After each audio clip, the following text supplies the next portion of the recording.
we're really fortunate to be joined by the Right Honourable Kris Faafoi. Chris, we really appreciate you taking time out of your schedule to talk to us today slash tonight, and yeah, just would like to welcome you to our little Zoom session. Or I believe they're calling it Zono now, which is a Yeah, mixture of the Tokelau word Hono and Zoom. So welcome to our Zono. Malani.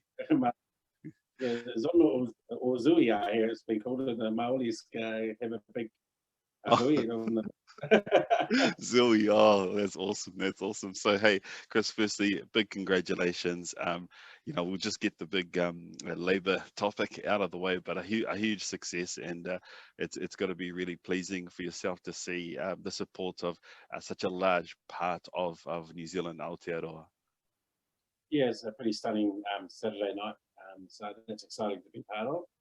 And obviously being able to continue government. One of the really exciting things is really today we sat down with our new Pacific caucus, which has gone from about 6 to 11, which is doubled. So that's cool too, to see the diversity in the caucus, but also the strength of our Pacific caucus. I'm now numbered by the Cook Islanders, so maybe if someone's watching this in our Tokelau community who's keen to run at the next election and put their hand up, we can go toe to toe with the Cook Islanders and the Samoans in the caucus now, because they're getting a bit too lippy.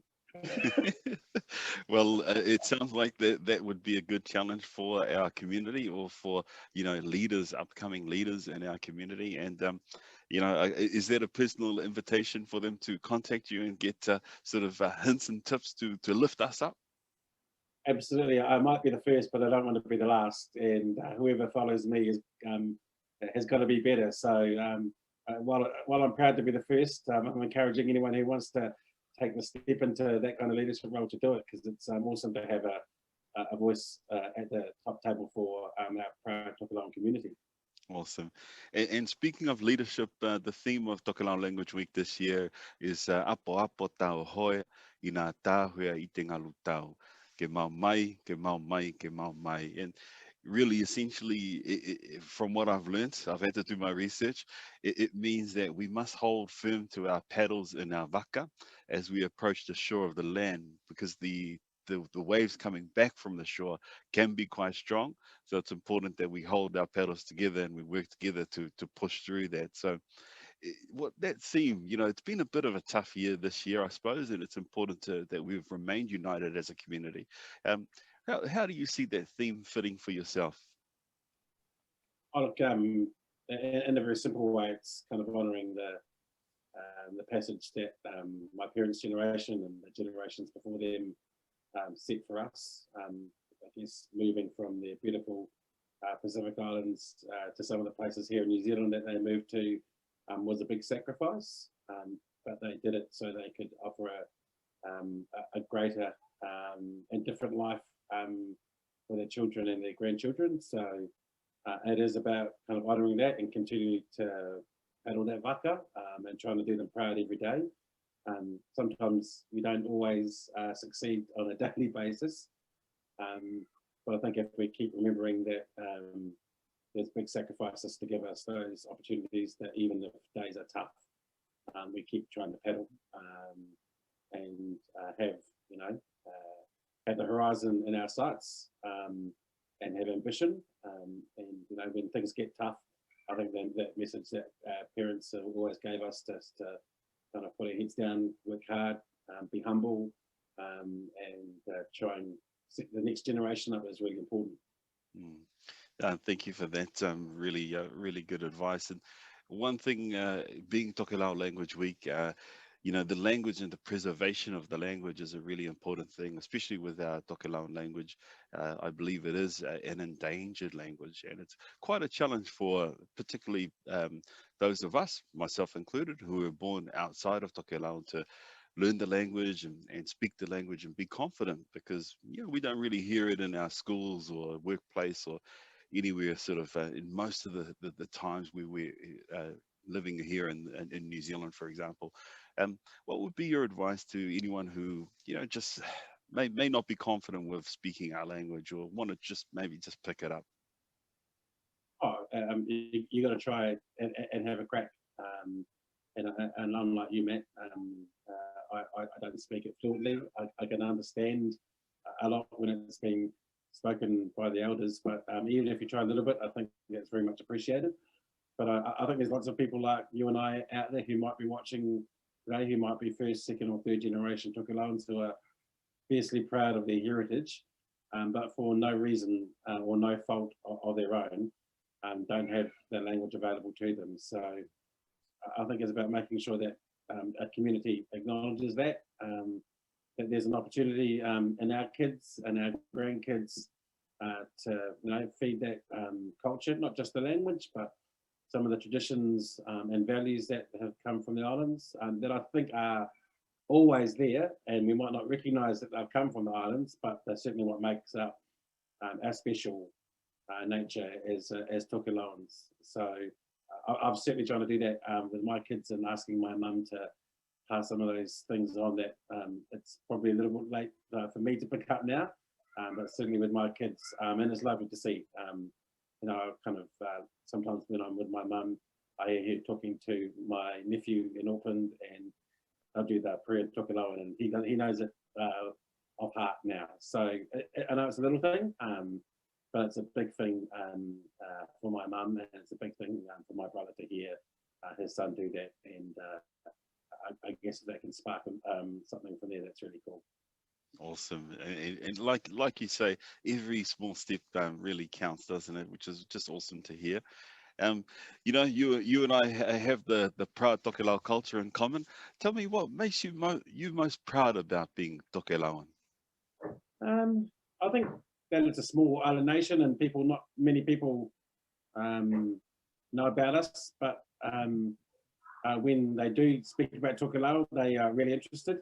And one of my favourite memories is when I was in London and working in the newsroom at the BBC, and Tokelau came up, and I said, "That's where I'm from," and they couldn't believe it. And because it's so small, because it's so unique, understanding that and being proud of it. But the biggest thing I think for me is the inati, and I think that cultural value I think is really important to make sure that we understand why we do things in certain ways within our families, and that sharing and being about the collective, I think, is something that I find extremely humbling for me as a Tokelauan, because I understand now, when I got to see it in person, I understand now why my parents were the way they were when I had my friends coming around, things like that.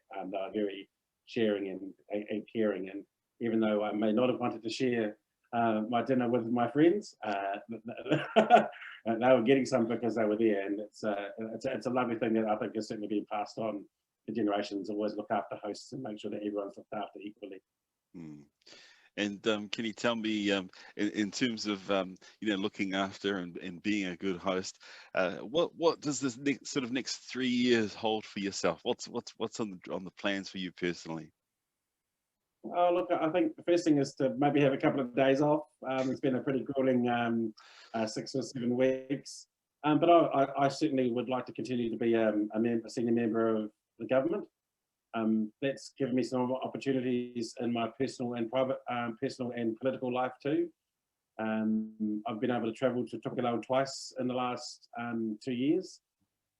Once with Ross Ardern, the administrator, back in 2018, and last year to take the Prime Minister to Tokelau was professionally and personally quite an experience, and to know that our Prime Minister had a commitment and an interest and a personal interest through her father and our 3 atolls in the middle of the Pacific was extremely humbling and filled me with immense pride. And she genuinely cared about the issues on the atolls, the biggest one being climate change.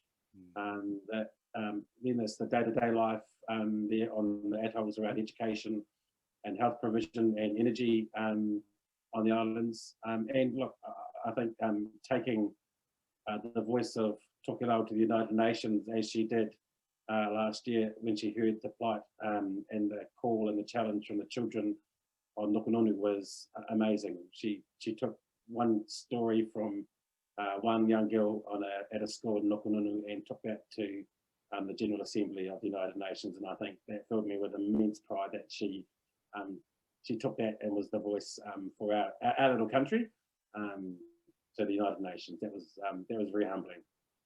Awesome. And Chris, just any words of encouragement or advice for our community? Just I guess during this Tokelau Language Week, not just for this week or for the future in general.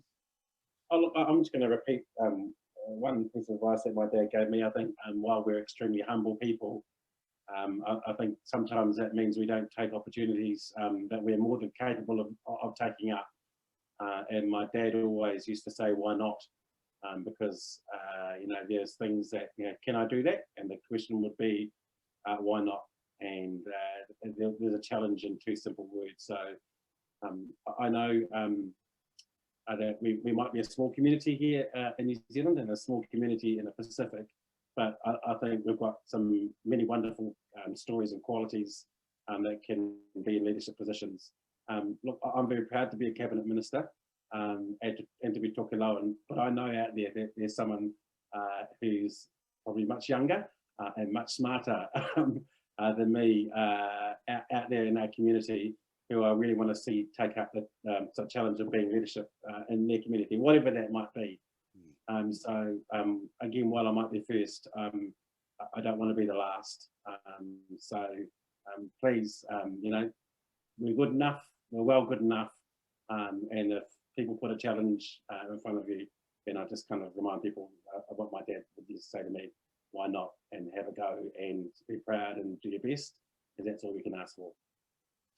Thank you very much, Chris. Some great words of encouragement and advice from your father, and it rings true for a lot of our community.